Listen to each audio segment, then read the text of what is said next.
तो हम लोग सीख रहे हैं कि डेल्टा एस सिस्टम कैसे कैलकुलेट करें। दो बहुत ही इंपॉर्टेंट फार्मूला अभी तक हम लोगों ने सीख लिया डेल्टा एस सिस्टम कैलकुलेट करने का। पहला formula N C B L N T two upon T one plus N R L N V two upon V one. दूसरा formula N C P L N T two upon T one plus N R L N P one upon P two. ये दो महत्वपूर्ण formula बिल्कुल ढंग से याद होना चाहिए और उसका स्पेशल केस भी देख लिया।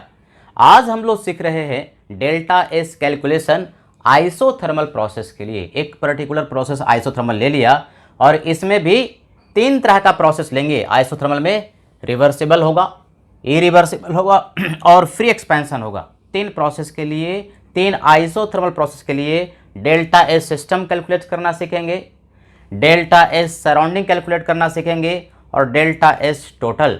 डेल्टा एस टोटल कहो या डेल्टा एस यूनिवर्स कहो, दोनों में कोई फर्क नहीं है। इसको हम लोग डेल्टा एस यूनिवर्स भी कहते हैं, डेल्टा एस यूनिवर्स। तो डेल्टा एस टोटल कहो, डेल्टा एस यूनिवर्स कहो, दोनों ही सेम है। यह डेल्टा एस टोटल के लिए कोई अलग से फार्मूला नहीं होगा। डेल्टा एस टोटल का मतलब ये हुआ कि डेल्टा एस सिस्टम को और डेल्टा एस सराउंडिंग को जोड़ देंगे तो डेल्टा एस टोटल हम लोग को मिल जाएगा, जो कि डेल्टा एस यूनिवर्स भी कहा जाएगा। तो चलो भाई शुरू करते हैं। पहला जो प्रोसेस है वो रिवर्सिबल है। Initial stage P1 V1 T1 से P2 V2 T तक गया है। टेम्परेचर कांस्टेंट है इनिशियल और final temperature constant, isothermal process है। तो डेल्टा एस सिस्टम के लिए हम लोगों ने पढ़ा, स्पेशल केस भी लिया या स्पेशल केस भूल भी गया तो आपका शुरुआत का जो दो महत्वपूर्ण फार्मूला था वहाँ से भी तुरंत हो जाएगा। डेल्टा एस सिस्टम के लिए फार्मूला था N C B L N T two upon T one plus N R L N V two upon V one. तो टी वन और टी टू बराबर है तो L N T two upon T one का value 0 हो जाएगा, L N one का value 0।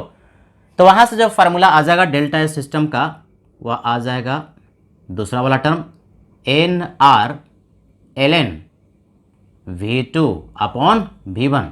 और दूसरे फार्मूले से N C P L N T two upon T one plus N R L N P one upon P two. तो L N T two upon T one, L N one का value 0। तो दूसरे वाले formula से formula आ जाएगा delta S system के लिए N R L N P one upon P two. तो दोनों में से किसी भी फार्मूले को इस्तेमाल कर सकते हैं। डिपेंड करता है कि क्वेश्चन में वॉल्यूम की बात कर रहा है कि प्रेशर की बात करेगा तो P one upon P two और वॉल्यूम की बात करेगा तो V2 अपॉन V1 वाला फार्मूला लगा देंगे। अब जरा ध्यान से देखो, इसी फार्मूले को हम लोग लिख सकते हैं minus W reversible upon temperature, minus W reversible upon temperature. ये कैसे लिख दे रहे हैं? तो देखो भाई, रिवर्सिबल आइसोथर्मल प्रोसेस के लिए फार्मूला क्या था? Minus N R T L N V two upon V one minus N R T L N V two upon V one. तो माइनस माइनस क्या हो जाएगा? प्लस। तो N R T L N V two upon V one and divide by T, T T cancel हो जाएगा। तो यही तो फार्मूला आ जाएगा N R L N V two upon V one. कुछ बात समझ में आई? आइसोथर्मल रिवर्सिबल प्रोसेस के लिए वर्क डन का फार्मूला याद है आपको? क्या फार्मूला था? फार्मूला था minus N R T L N V two upon V one या minus N R T L N P one upon P two. तो माइनस रिवर्सिबल करोगे तो माइनस माइनस प्लस हो गया। क्या हो गया? N R T L N V two upon V one और टी से डिवाइड करो तो टी टी कैंसिल होकर के यही वाला फार्मूला आ जाएगा N R L N V two upon V one. और प्रेशर वाला रखोगे तो आ जाएगा N R L N P one upon P two. तो डेल्टा एस सिस्टम मिल गया। ये दोनों ही फार्मूला बढ़िया से याद कर लेना है। डेल्टा एस सराउंडिंग के लिए शुरुआत में जब एंट्रोपी का कॉन्सेप्ट सिखा रहे थे तो इसके लिए एक फार्मूला सिखाया था, बिल्कुल बढ़िया से याद कर लेना है। डेल्टा एस सराउंडिंग के लिए हमेशा formula minus Q system upon temperature होता है। बढ़िया से फार्मूला को लिखना सीखो और लिखने जिसको आ गया वो आराम से कॉन्सेप्ट को समझ सकता है, फिर उसको बहुत ज़्यादा रटने की जरूरत नहीं पड़ती। और जिसको लिखने आ गया इस टेबल को आराम से देख करके हम लोग समझ सकते।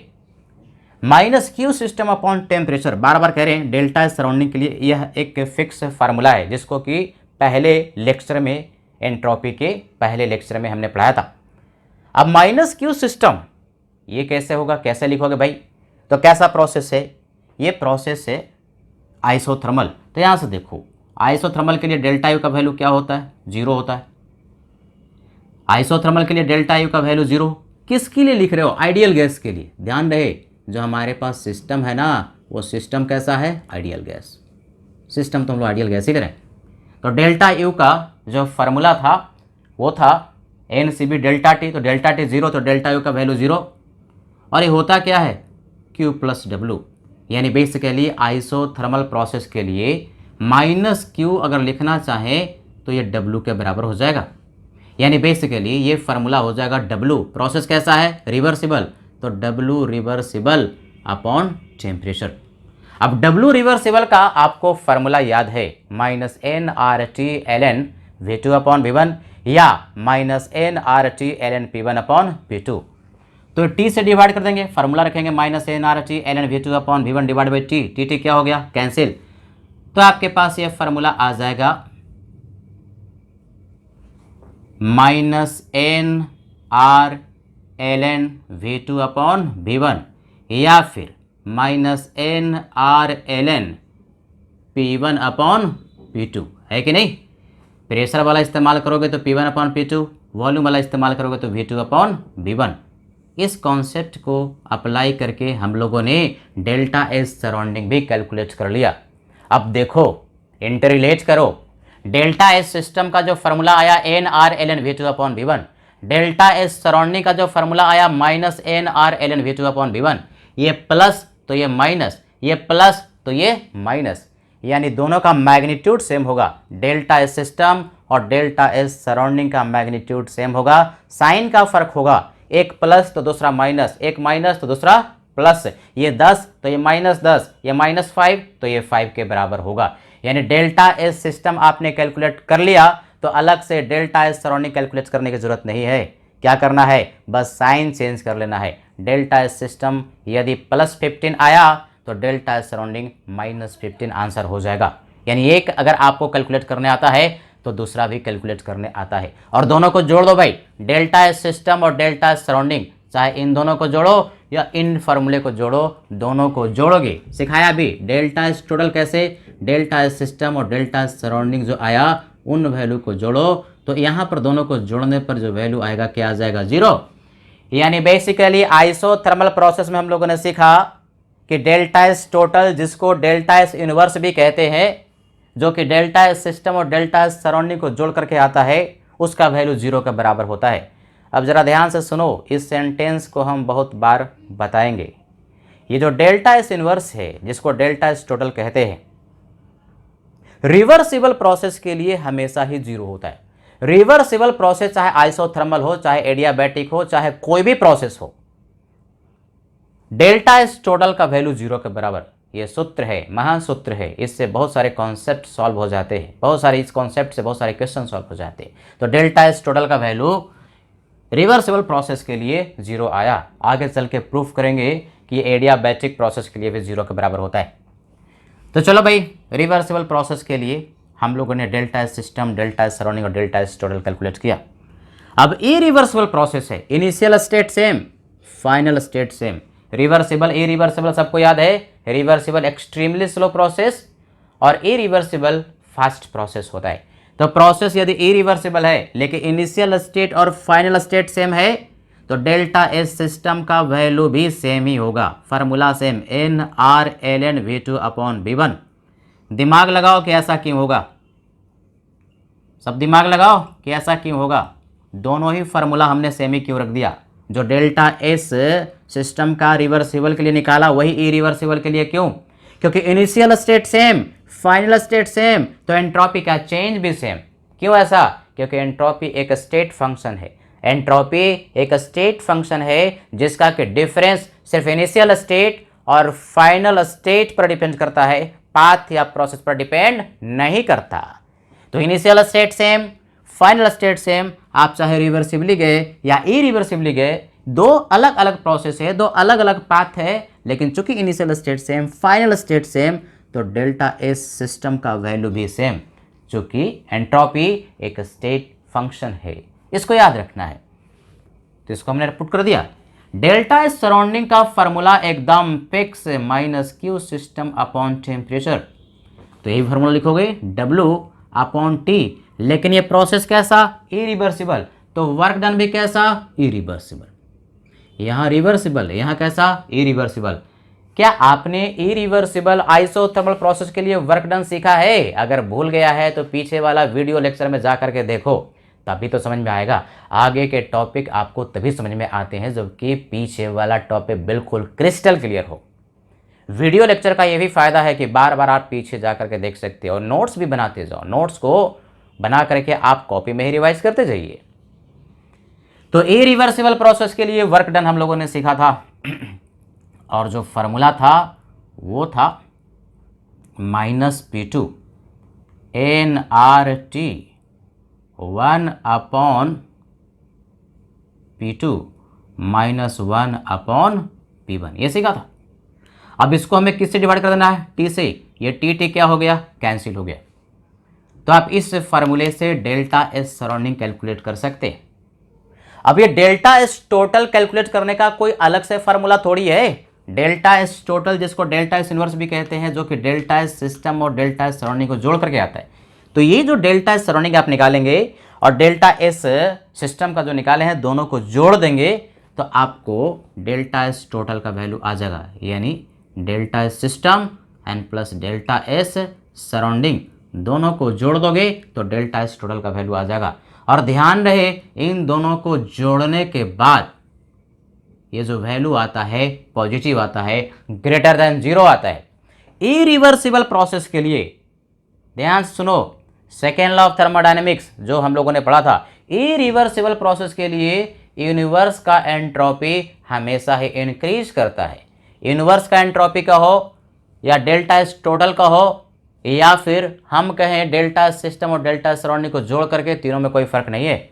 यानी डेल्टा एस टोटल का वैल्यू या डेल्टा एस इनवर्स का वैल्यू हमेशा ही इरिवर्सिबल प्रोसेस में पॉजिटिव होगा। Delta S system plus delta S surrounding दोनों को जोड़ करके डेल्टा एस टोटल, जिसको डेल्टा एस इनवर्स कहते हैं, वो हमेशा ही पॉजिटिव होता है। सेकेंड लॉ ऑफ थर्मोडायनेमिक्स का लास्ट स्टेटमेंट हमने बताया था कि इसका डिस्कशन हम लोग आगे करेंगे जबकि एंट्रोपी का कॉन्सेप्ट को पढ़ लेंगे। क्या सीखा, टोटल एंट्रोपी, एंट्रोपी नहीं, सिस्टम के एंट्रोपी की बात नहीं कर रहे, सराउंडिंग के एंट्रोपी की बात नहीं कर रहे, बल्कि दोनों को जोड़ करके बात कर रहे हैं। डेल्टा एस टोटल, जिसको हम लोग डेल्टा एस इनवर्स भी कहते हैं, इरिवर्सिबल प्रोसेस में पॉजिटिव होता है। यानी इनवर्स का एंट्रोपी इरिवर्सिबल प्रोसेस में इंक्रीज करता है और रिवर्सिबल प्रोसेस में डेल्टा एस टोटल का वैल्यू सारे ही प्रोसेस के लिए 0 के बराबर होता है, जिसको कि आगे भी हम लोग प्रूफ करेंगे।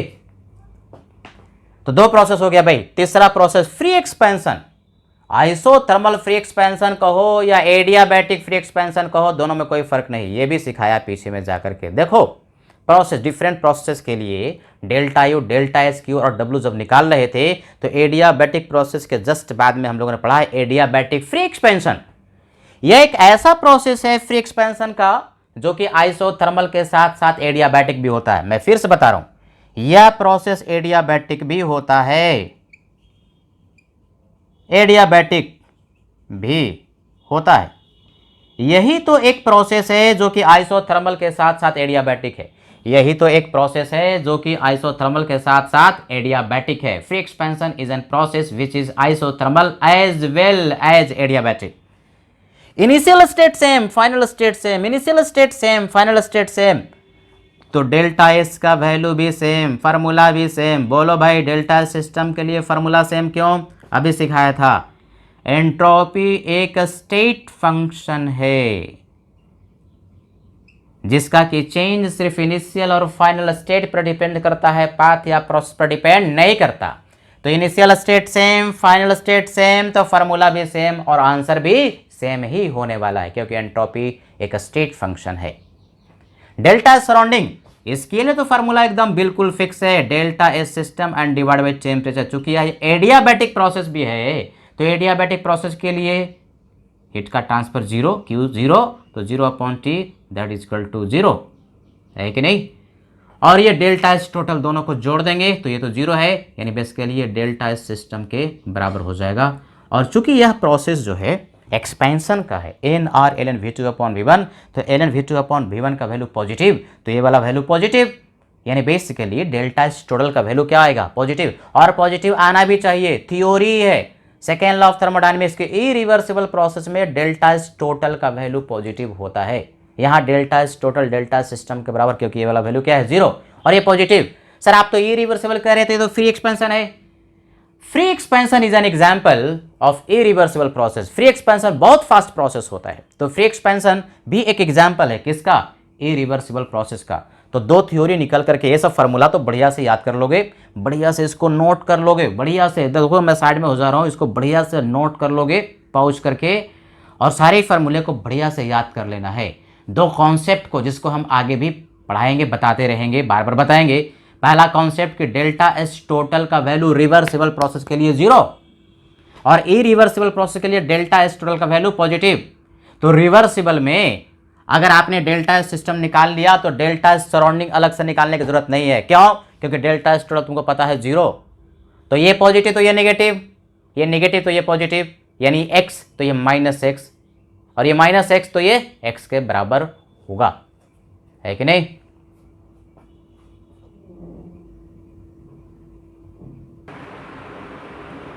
तो डेल्टा एस कैलकुलेट करना हम लोगों ने आइसोथर्मल प्रोसेस के लिए सीखा, सिस्टम है आइडियल गैस। अब हम लोग एडियाबैटिक प्रोसेस के लिए डेल्टा एस कैलकुलेट करना सीखेंगे, एकदम बिल्कुल टेबल उसी तरह से बना हुआ है।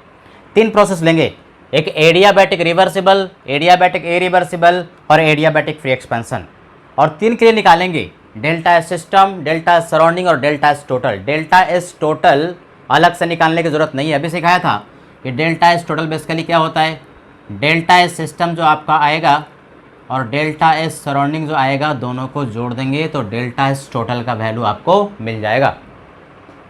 अब जरा ध्यान से सुनो, रिवर्सिबल प्रोसेस से इनिशियल टेम्परेचर T1 था, प्रेशर P1 V1 था, और final temperature T2, pressure P2 और वॉल्यूम V2 है। यहाँ टेम्परेचर डिफरेंट होगा, ये एडियाबैटिक प्रोसेस है। एडियाबैटिक प्रोसेस में हम लोगों ने सीखा था कि फाइनल जो टेम्परेचर होता है वो इनिशियल टेम्परेचर से डिफरेंट होता है। एक्सपेंशन में टेम्परेचर घटता है और कंप्रेशन में टेम्परेचर बढ़ता है कि नहीं। लेकिन प्रोसेस है एडियाबैटिक रिवर्सिबल।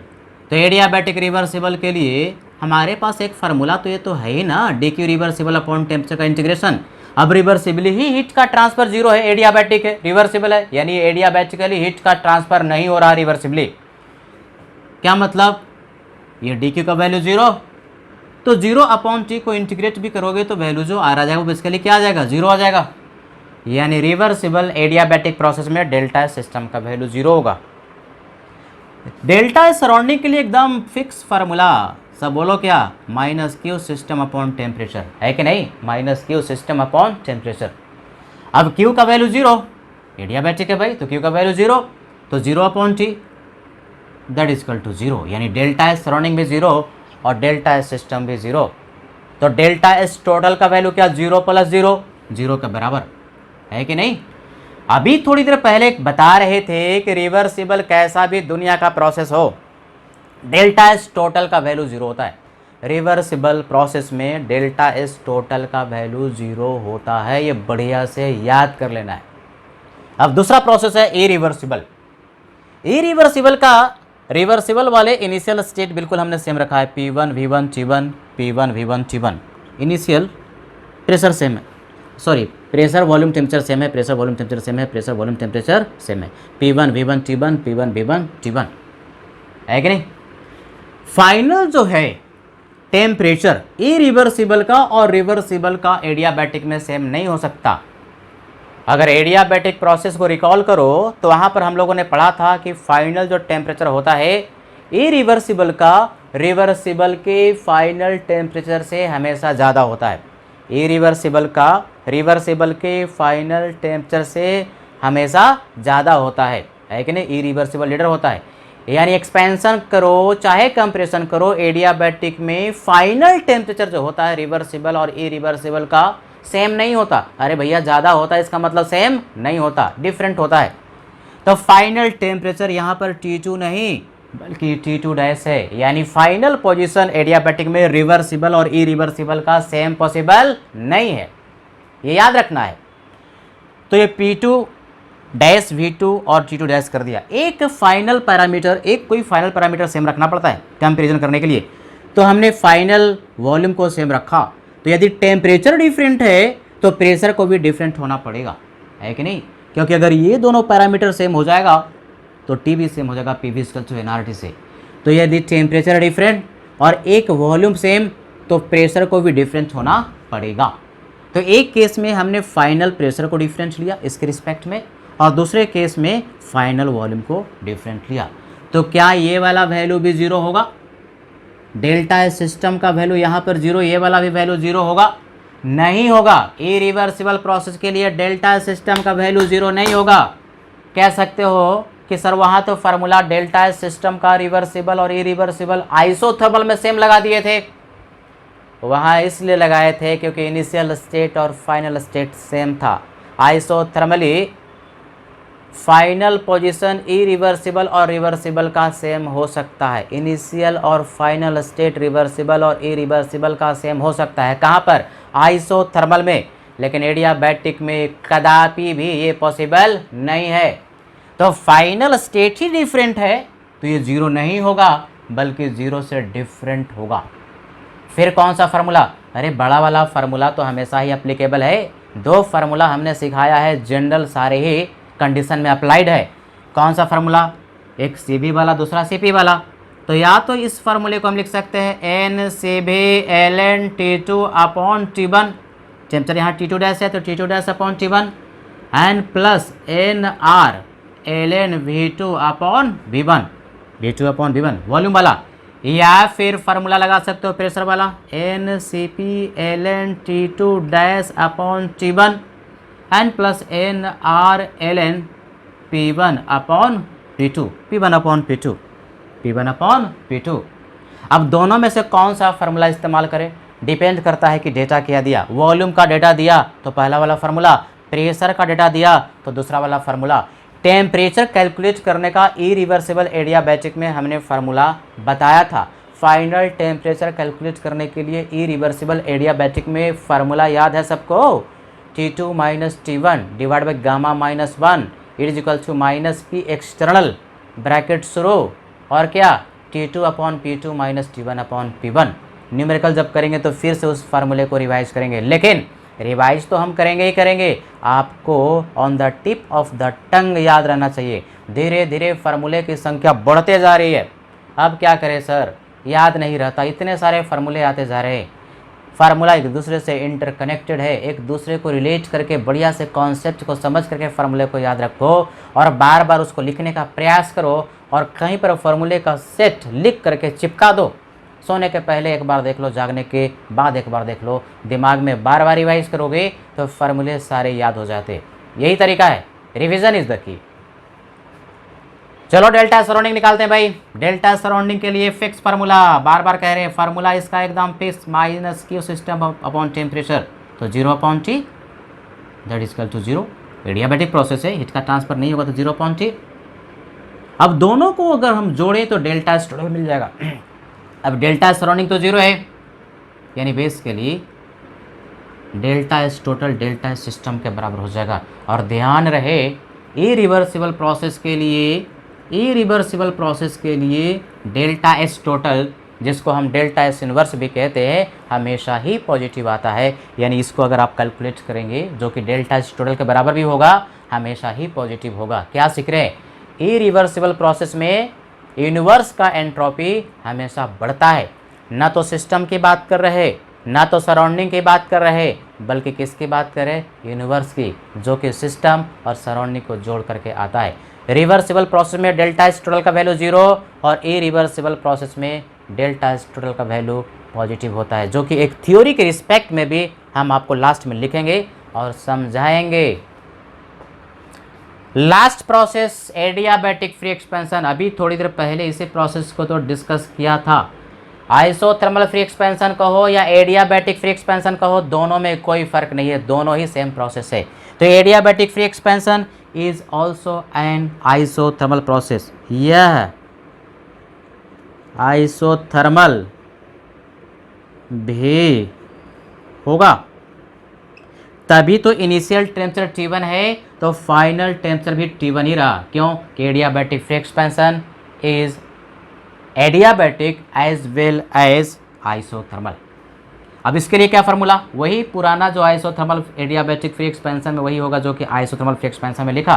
क्या फार्मूला है भाई? तो NR ln V2 upon V1 या फिर NR ln P1 upon P2, दोनों में से किसी भी फार्मूले को लगा सकते हैं। डिपेंड करता है, वॉल्यूम का डेटा देगा तो पहला फार्मूला, और प्रेशर का डेटा देगा तो दूसरा वाला फार्मूला। ध्यान रहे यहाँ प्लस नहीं बल्कि बराबर है, इक्वल टू है ना, इक्वल टू, या तो ये वाला फार्मूला या तो ये वाला फार्मूला। अब डेल्टा सराउंडिंग के लिए क्या फार्मूला? फिक्स फार्मूला, बोलो fix formula, minus Q system upon temperature. तो एडियाबैटिक प्रोसेस है ना, तो 0 upon T that is equal to 0, और ये किसके बराबर? डेल्टा सिस्टम के बराबर। और ये भी क्या पॉजिटिव होगा? पॉजिटिव होगा। एडियाबैटिक फ्री एक्सपेंशन, एक्सपेंशन का प्रोसेस है तो वॉल्यूम V1 से V2 V1 से बड़ा होगा, तो ln V2 अपॉन V1 का वैल्यू पॉजिटिव, ये पूरा टर्म पॉजिटिव है कि नहीं? और पॉजिटिव आना भी चाहिए। क्यों पॉजिटिव आना चाहिए? इसीलिए क्योंकि फ्री एक्सपेंशन भी इरिवर्सिबल प्रोसेस होता है। फ्री एक्सपेंशन का प्रोसेस भी फास्ट होता है, इरिवर्सिबल होता है, और इरिवर्सिबल कभी भी प्रोसेस होगा, इरिवर्सिबल कभी भी प्रोसेस होगा तो डेल्टा एस इनवर्स, जिसको डेल्टा एस टोटल कहते हैं, हमेशा ही पॉजिटिव होगा, और रिवर्सिबल के केस में डेल्टा एस टोटल 0 होगा। तो बढ़िया से इसको नोट कर लो, हम देखो साइड में हो गए, बढ़िया से इसको नोट कर लो, और नोट करके आप सारे फार्मूले को याद कर लें। इसमें तो मैक्सिमम जगह पर 0 है, 0 0 0 0, 5 जगह पर इसमें 0 है, तो बढ़िया से इसको याद कर लोगे। तो समझते हैं हम लोग न्यूमेरिकल से कि delta S system, delta S surrounding और डेल्टा एस टोटल आइसोथर्मल और एडियाबैटिक प्रोसेस के लिए कैसे निकालें। एक क्वेश्चन है, 1 mole of an ideal gas is expanded isothermally at 27 degree Celsius. Process को पहचान लिया, आइसोथर्मल है। फ्रॉम 10 atm टू 1 atm, यानी बेसिकली आइसोथर्मल प्रोसेस है, और प्रेशर शुरुआत का दे दिया, ज़्यादा था 10 एटमॉस्फेयर, और फाइनल प्रेशर P2 दे दिया जो कि एक्सपेंशन के बाद घट गया 1 एटमॉस्फेयर। प्रेशर की बात कर रहा है, निकालना है delta S system, delta S surrounding और डेल्टा एस टोटल। जबकि प्रोसेस कैसा है? रिवर्सिबल। तीनों के लिए लेंगे, रिवर्सिबल के लिए भी लेंगे, इरिवर्सिबल के लिए भी करेंगे, और फ्री एक्सपेंशन के लिए भी करेंगे। पहला जो है वो है रिवर्सिबल प्रोसेस। तो रिवर्सिबल प्रोसेस के लिए, ए पार्ट के लिए क्या निकालना है? Delta S system. फार्मूला सबको याद है, क्या फार्मूला? प्रेशर वाला, NR ln, अभी टेबल बनाया था, टेबल बिल्कुल 4 बार 5 बार लिखो और उसको याद कर लेना, P1 upon P2, number of mole 1, R ln P1 10, यानी बेसिकली R ln 10 हुआ। इसी को यदि हम लॉग में लिखना चाहें तो लिख सकते हैं 2.303 R एंड log 10। log 10 सबको पता है, ln x को log x में कन्वर्ट करने के लिए मल्टीप्लाई करते हैं, किससे? 2.303 से। बढ़िया से याद कर लेना। अब क्यों आपने 2.303 से मल्टीप्लाई किया? भगवान ने दिमाग दिया, उसका इस्तेमाल करेंगे। आपको log 10 का वैल्यू पता है, ln 10 का वैल्यू पता हो ना हो, log 10 का वैल्यू तो सबको पता होता है। log 10 कितना होता है? 1 के बराबर। यानी बेसिकली ये जो वैल्यू निकल करके आया वो आ गया 2.303 R के बराबर। डेल्टा सिस्टम का वैल्यू आ गया। अब डेल्टा एस सराउंडिंग की बात करते हैं। डेल्टा एस सराउंडिंग को अलग से कैलकुलेट करने की ज़रूरत नहीं है। आइसोथर्मल प्रोसेस में सिखाया था कि डेल्टा एस सिस्टम और डेल्टा एस सराउंडिंग का मैग्नीट्यूड दोनों सेम होता है, सिर्फ साइन का फ़र्क होता है। और डेल्टा एस टोटल चूँकि 0 होता है तो कॉमन सेंस लगाएंगे, ये प्लस तो ये माइनस, ये माइनस तो ये प्लस, यानी बेसिकली डेल्टा एस सराउंडिंग के लिए भी यही फार्मूला लगेगा, और सिर्फ मैग्नीट्यूड तो सेम रहेगा, साइन का फ़र्क होगा। यानी हो जाएगा आंसर -R ln 10 या फिर -2.303 R के बराबर होगा। अब डेल्टा एस टोटल की बात करते हैं, इसके लिए कोई अलग से फार्मूला थोड़ी ना होता है, दोनों को जोड़ देंगे। और ऐसे भी रिवर्सिबल प्रोसेस के लिए बार बार कह रहे हैं, आगे भी बताते ही जाएंगे। डेल्टा एस टोटल का वैल्यू रिवर्सिबल प्रोसेस के लिए, किसी भी रिवर्सिबल प्रोसेस के लिए 0 के बराबर होता है, और ऐसे भी जोड़ोगे तो 0 के बराबर आ रहा है। क्वेश्चन का पार्ट बी, यदि प्रोसेस इरिवर्सिबल होता, यदि प्रोसेस इरिवर्सिबल होता तो delta S system, delta S surrounding और डेल्टा एस टोटल कैलकुलेट कीजिए। डेल्टा एस सिस्टम का वैल्यू सेम ही होगा, फार्मूला सेम ही होगा, N R L N P one upon P two, यानी कैलकुलेट करने पर आपका आंसर आर एल एन 10 ही होगा और लॉग में 2.303 आर के बराबर ही होगा। क्यों? क्योंकि डेल्टा एस सिस्टम का वैल्यू रिवर्सिबल और इरिवर्सिबल प्रोसेस के लिए बिल्कुल सेम होगा यदि इनिशियल स्टेट सेम और फाइनल स्टेट सेम। एंट्रोपी एक स्टेट फंक्शन होता है, एंट्रोपी एक स्टेट फंक्शन, उसका डिफरेंस सिर्फ इनिशियल स्टेट और फाइनल स्टेट पर डिपेंड करता है, पाथ या प्रोसेस पर डिपेंड नहीं करता। तो आंसर भी सेम ही होगा डेल्टा एस सिस्टम के लिए। डेल्टा एस सराउंडिंग, इसके लिए फार्मूला डिफरेंट था। टेबल देखो, फार्मूला क्या था भाई? तो फार्मूला में था minus Q system upon T, यानी डब्ल्यू इरिवर्सिबल अपॉन टेम्परेचर, है कि नहीं? और इरिवर्सिबल के लिए formula minus P two N R T bracket शुरू 1 upon P two minus 1 upon P one, है कि नहीं? एंड डिवाइड बाई टी कर दिया तो टी टी क्या हो गया? कैंसिल। अब इस फार्मूले में वैल्यू को पुट करेंगे। P2 का वैल्यू आपको पता है 1, नंबर ऑफ मोल भी 1, मल्टीप्लाइड बाई आर, टी तो कैंसिल हो गया, 1 अपॉन P2, P2 1 और 1 अपॉन P1, P1 का वैल्यू 10 एटमॉस्फेयर। तो एक घटाओ 0.1 that is equal to 0.9 minus 0.9 R, minus 0.9 R के बराबर डेल्टा एस सराउंडिंग आपका आया, है कि नहीं? तो डेल्टा एस सराउंडिंग मिल गया। तो डेल्टा एस टोटल आप कैसे निकालते हैं? इसके लिए कोई अलग से फार्मूला थोड़ी ना होता है। डेल्टा एस टोटल के लिए फार्मूला क्या? सिस्टम और सराउंडिंग को सीधे सीधे जोड़ देंगे। जोड़ोगे तो 2.303 आर एंड माइनस 0.9 आर के बराबर। देख करके बताओ कि ये ग्रेटर देन 0 है कि नहीं। डेल्टा एस टोटल हमेशा ही इरिवर्सिबल प्रोसेस के लिए, जिसको हम लोग डेल्टा एस इनवर्स भी कहते हो, पॉजिटिव होगा। पॉजिटिव आ रहा है तो delta S system, delta S surrounding, delta S total आपने इरिवर्सिबल प्रोसेस के लिए भी निकाल लिया। अब न्यूमेरिकल के हेल्प से या फार्मूले के हेल्प से ये भी देखते जाओगे कि सिस्टम का एंट्रोपी किस केस में बढ़ रहा है और किस केस में घट रहा है। यानी बेसिकली अगर एक्सपेंशन हो रहा है, ये प्रोसेस कैसा? एक्सपेंशन का, तो डेल्टा एस सिस्टम का वैल्यू बढ़ता है। आइसोथर्मल एक्सपेंशन में एंट्रोपी बढ़ता है, आइसोथर्मल एक्सपेंशन में एंट्रोपी बढ़ता है। तो आइसोथर्मल यदि कंप्रेशन होगा, आइसोथर्मल यदि कंप्रेशन होगा तो कंप्रेशन में प्रेशर जो होता है बढ़ जाता है कि नहीं? तो उस केस में एंट्रोपी जो है वो निगेटिव हो जाएगा। एक्सपेंशन में सिस्टम का एंट्रोपी पॉजिटिव हो रहा है, यानी चेंज पॉजिटिव बढ़ रहा है। और वही अगर आइसोथर्मल कंप्रेशन का प्रोसेस है तो डेल्टा एस का वैल्यू नेगेटिव, यानी एंट्रोपी घटेगा। फॉर्मूले से मैथमेटिकली देख सकते हो यार, या वॉल्यूम वाला N R L N V two upon V one, N R L N V two upon V one. V two अगर वी वन से ज़्यादा है तो पॉजिटिव, और वी टू अगर वी वन से कम है तो उस फार्मूले में निगेटिव हो जाएगा, है कि नहीं? तो ये सब चीज़ें भी दिमाग में रखते चलना है कि एक्सपेंशन में, आइसोथर्मल में एंट्रोपी सिस्टम का बढ़ेगा कि घटेगा। तो एक्सपेंशन में बढ़ेगा और कंप्रेशन में घटेगा। अब तीसरा प्रोसेस लेते हैं, सी वाला, free expansion. Free expansion, free expansion में भी डेल्टा एस सिस्टम का वैल्यू सेम ही होगा, फार्मूला भी सेम, वैल्यू भी सेम, यानी कितना? 2.303 आर के बराबर।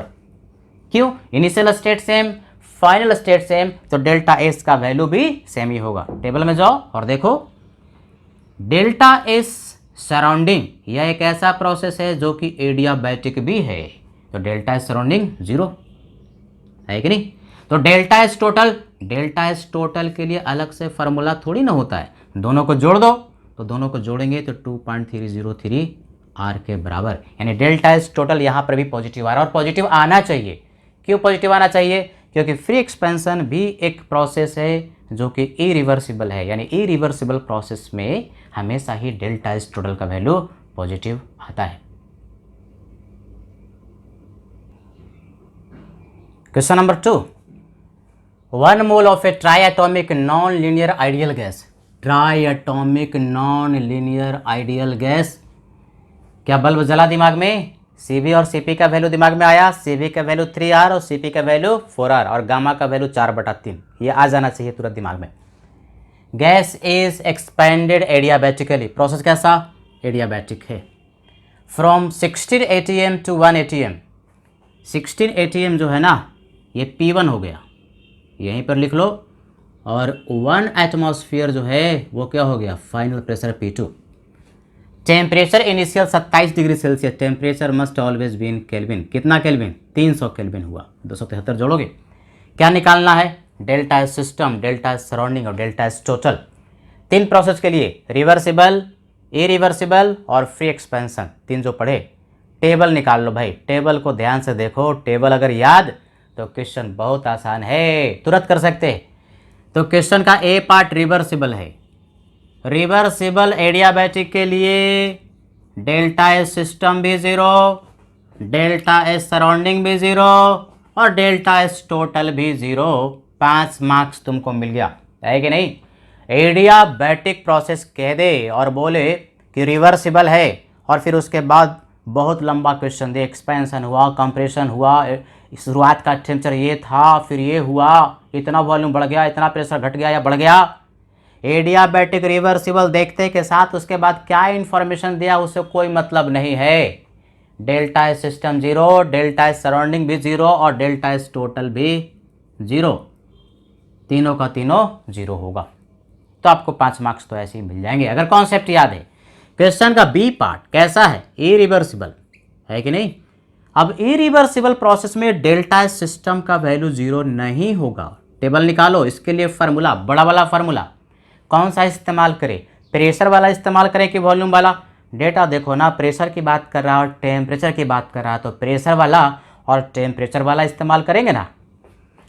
तो NCP/ln T2/T1, यहाँ T2 ही रखते हैं, T2 डैश भी कह सकते हो लेकिन T2 ही लिखें। हमें बेसिकली फाइनल टेम्परेचर इरिवर्सिबल का निकालना है, जिसको हमने T2 ही यहाँ पर लिया। NCP/ln T2/T1 and plus NR/ln P1/P2। Pressure की बात किया, Cp वाला फार्मूला लिखा। यानी ये फाइनल टेम्परेचर हमको तो चाहिए ही चाहिए। ये अगर मिल जाए तो आपका आंसर आ जाएगा। तो चलो फाइनल टेम्परेचर कैलकुलेट करना सीखते हैं। सीखते नहीं है, सीख चुके हैं। फिर से दोबारा फार्मूला इरिवर्सिबल एडियाबैटिक में फाइनल टेम्परेचर निकालने का बढ़िया से आना चाहिए भाई, तभी यहाँ तक पहुँच पाओगे। पुराना कॉन्सेप्ट एकदम क्रिस्टल क्लियर होना चाहिए, तभी आपको आगे समझ में आएगा। ये आगे जो भी पढ़ते हैं ना, पुराने से पूरा का पूरा लिंक्ड है, एक दूसरे से अटैच्ड है, रिलेटेड है, इंडिपेंडेंट नहीं है। तो बढ़िया से शुरुआत से अगर भूल गए हो तो रिवाइज करके पढ़ोगे। तो फाइनल टेम्परेचर निकालते हैं। देखो यहाँ पर हम पूरा आंसर लिखेंगे। फाइनल टेम्परेचर निकालने का फार्मूला T2/T1 डिवाइड बाई गामा-1। इट इज इक्वल टू क्या फार्मूला था? तो -P एक्सटर्नल जो कि P2 के बराबर होता है, ब्रैकेट शुरू T2/P2 -T1/P1। ये फार्मूला था। इस फार्मूले में आपको जो जो भी इंफॉर्मेशन है उस वैल्यू को पुट कर दीजिए। T2 नहीं पता, T1 पता है 300 केल्विन। गामा का value try atomic non linear है। ट्राई एटॉमिक नॉन लीनियर जैसे ही कह दिया, गामा का वैल्यू तुरंत दिमाग में आ जाना चाहिए। कितना? 4/3 Cp/Cv है कि नहीं? 4R/3R, 4/3। तो 4/3 घटा 1। एक्सटर्नल प्रेशर और P2 इरिवर्सिबल प्रोसेस में बराबर होता है। अगर एक्सटर्नल प्रेशर अलग से जिक्र ना करें और इरिवर्सिबल कह दिया तो P2 और एक्सटर्नल प्रेशर बराबर होता है। ये सूत्र पहले हम लोग एडियाबैटिक प्रोसेस में डिटेल में पढ़ चुके हैं। तो एक्सटर्नल प्रेशर और P2 कितना? P2 है 1 एटमॉस्फेयर के बराबर, यानी -1।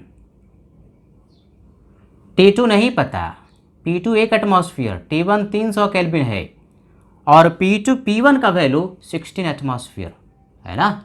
P1 16 atmosphere. तो यहाँ से आपने T2 को कैलकुलेट कर लिया, ये आया 229.68 केल्विन। यही वाला क्वेश्चन तो हम लोगों ने किया था।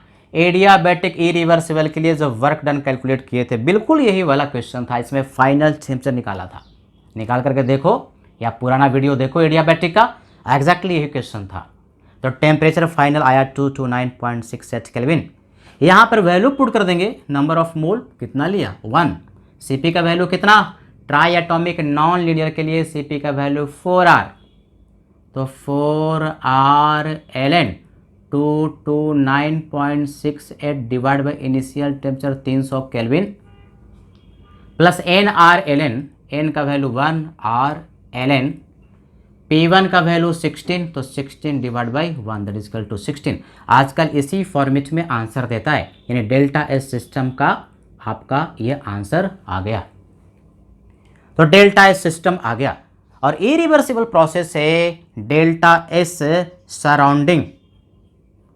इरिवर्सिबल एडियाबैटिक जो प्रोसेस होता है ना, एडियाबैटिक प्रोसेस के लिए डेल्टा एस सराउंडिंग का वैल्यू 0। टेबल देखो, एडियाबैटिक प्रोसेस है और डेल्टा सराउंडिंग पूछता है, चाहे रिवर्सिबल हो चाहे इरिवर्सिबल हो या फ्री एक्सपेंशन हो, डेल्टा एस सराउंडिंग का वैल्यू क्या होता है 0 के बराबर। तो 2 पार्ट हो गया। तीसरा पार्ट सी पार्ट, ये सी पार्ट कैसा, फ्री एक्सपेंशन। फ्री एक्सपेंशन एक ऐसा प्रोसेस है जो कि एडियाबैटिक के साथ साथ आइसोथर्मल भी है। टेबल देखो, डेल्टा एस सिस्टम का वैल्यू देखो, क्या फार्मूला, तो formula NR ln P1 upon P2, number of mole 1, R ln P1 का वैल्यू 16, तो आंसर हो गया R ln 16 delta S system. और डेल्टा एस सराउंडिंग तो कह ही रहे हैं कि एडियाबैटिक प्रोसेस में हमेशा ही 0 होता है। तो डेल्टा एस टोटल का वैल्यू क्या हो जाएगा भाई, दोनों को जोड़ दो, सिस्टम वाला और सराउंडिंग वाला, तो आ जाएगा R ln 16 और ये वाला वैल्यू पॉजिटिव आएगा। डेल्टा एस टोटल का वैल्यू इरिवर्सिबल प्रोसेस में हमेशा ही पॉजिटिव आता है। तो फ्री एक्सपेंशन भी इरिवर्सिबल प्रोसेस है, उसी का एक एग्जांपल है। तो डेल्टा एस टोटल का वैल्यू पॉजिटिव आ रहा है और आना भी चाहिए।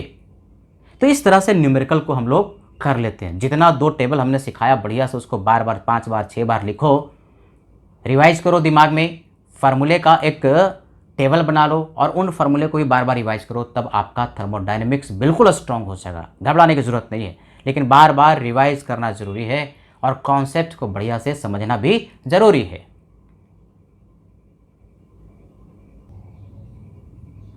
तो टेबल के माध्यम से कुछ जो कॉन्सेप्ट हम लोगों ने पढ़ा उसको समराइज करते।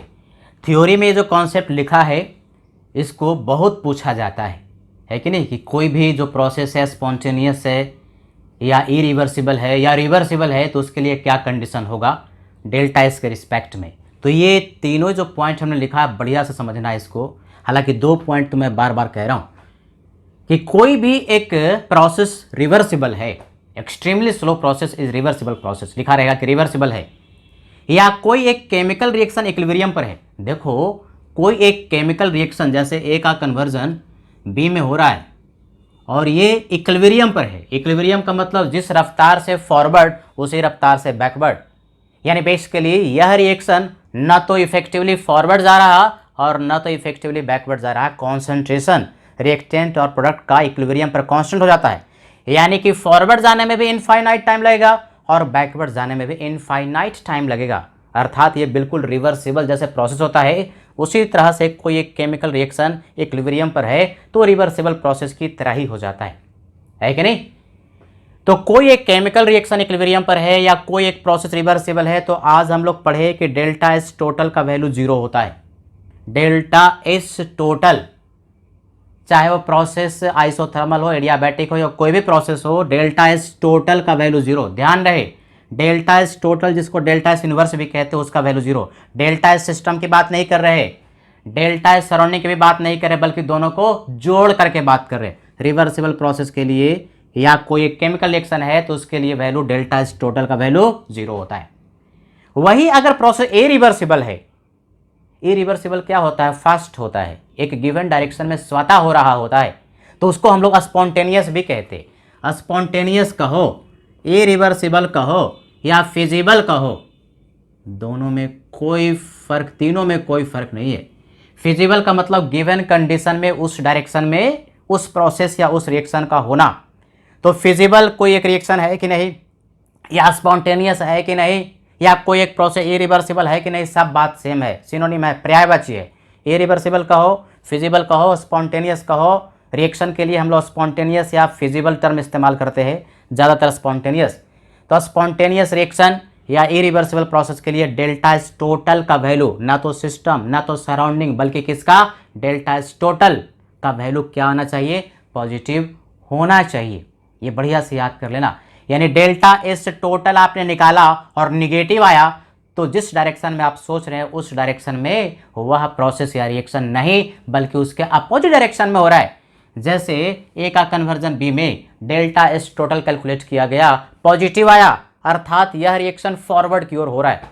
पॉजिटिव का मतलब, डेल्टा एस टोटल का पॉजिटिव का मतलब स्पॉन्टेनियस है। स्पॉन्टेनियस का मतलब किस डायरेक्शन में, पॉजिटिव फॉरवर्ड डायरेक्शन में। लेकिन अगर डेल्टा एस टोटल निकाला और निगेटिव आ गया, तो इसका अर्थ ये हुआ कि फॉरवर्ड डायरेक्शन में स्पॉन्टेनियस नहीं है, वह रिएक्शन गिवन कंडीशन में हो तो रहा है, लेकिन किस डायरेक्शन में, बैकवर्ड डायरेक्शन में। तो डेल्टा एस टोटल का वैल्यू पॉजिटिव होना चाहिए एक रिएक्शन को स्पॉन्टेनियसली होने के लिए या प्रोसेस को इरिवर्सिबल होने के लिए, है कि नहीं। अब कॉमन सेंस है तीसरा पॉइंट के लिए। एंट्रोपी जो होता है टोटल वाला, इस टोटल डेल्टा एस की बात नहीं करें, बल्कि एंट्रोपी टोटल एंट्रोपी का वैल्यू जो होगा वो धीरे धीरे जैसे जैसे रिएक्शन प्रोसीड करेगा फॉरवर्ड डायरेक्शन में स्पॉन्टेनियसली, वैसे वैसे एंट्रोपी का वैल्यू बढ़ेगा, क्योंकि डेल्टा एस पॉजिटिव है। अरे डेल्टा एस टोटल पॉजिटिव है और कोई एक रिएक्शन फॉरवर्ड डायरेक्शन में हो रहा है, कोई एक रिएक्शन फॉरवर्ड डायरेक्शन में हो रहा है और डेल्टा एस पॉजिटिव है, इसका मतलब क्या, डेल्टा एस पॉजिटिव का मतलब एंट्रोपी जो टोटल है वो सिस्टम प्लस सराउंडिंग को मिला करके क्या हो रहा है, बढ़ रहा है। तो रिएक्शन होता जाएगा, तो ये जो एंट्रोपी है टोटल वाला क्या होगा, बढ़ता जाएगा बढ़ता जाएगा बढ़ता जाएगा। और इक्विलिब्रियम पर अभी हम लोगों ने पढ़ा कि इक्विलिब्रियम पर जो वह chemical reaction at equilibrium delta S total का वैल्यू जीरो, यानी टोटल एंट्रोपी का चेंज जो है वो जीरो हो जाएगा। यानी कि इस टोटल कांस्टेंट होगा तभी ना चेंज जीरो होगा। एंट्रोपी टोटल कांस्टेंट होगा तभी डेल्टा एस टोटल का वैल्यू क्या होगा, जीरो। कांस्टेंट का डिफरेंशियल क्या, जीरो, है कि नहीं। तो यहां पर डेल्टा एस टोटल का वैल्यू इक्विलिब्रियम पर रिएक्शन के लिए जीरो हो गया, डेल्टा एस टोटल जीरो, यानी बढ़ते बढ़ते बढ़ते बढ़ते बढ़ते बढ़ते मैक्सिमम पहुंच गया। यानी इक्विलिब्रियम पर बढ़ते बढ़ते, क्योंकि इरिवर्सिबल था, एंट्रोपी टोटल बढ़ रहा था, तो बढ़ते बढ़ते बढ़ते चेंज जीरो हो गया, यानी कांस्टेंट हो गया। तो कांस्टेंट पहुंच कर क्या पहुंचा, मैक्सिमम हो गया। तो टोटल एंट्रोपी, ध्यान रहे डेल्टा एस टोटल नहीं करें, बल्कि टोटल एंट्रोपी का वैल्यू जो होता है एक रिएक्शन का इक्विलिब्रियम पर मैक्सिमम हो जाता है, it becomes maximum at equilibrium. तो तीनों पॉइंट बढ़िया से आपको याद कर लेना है।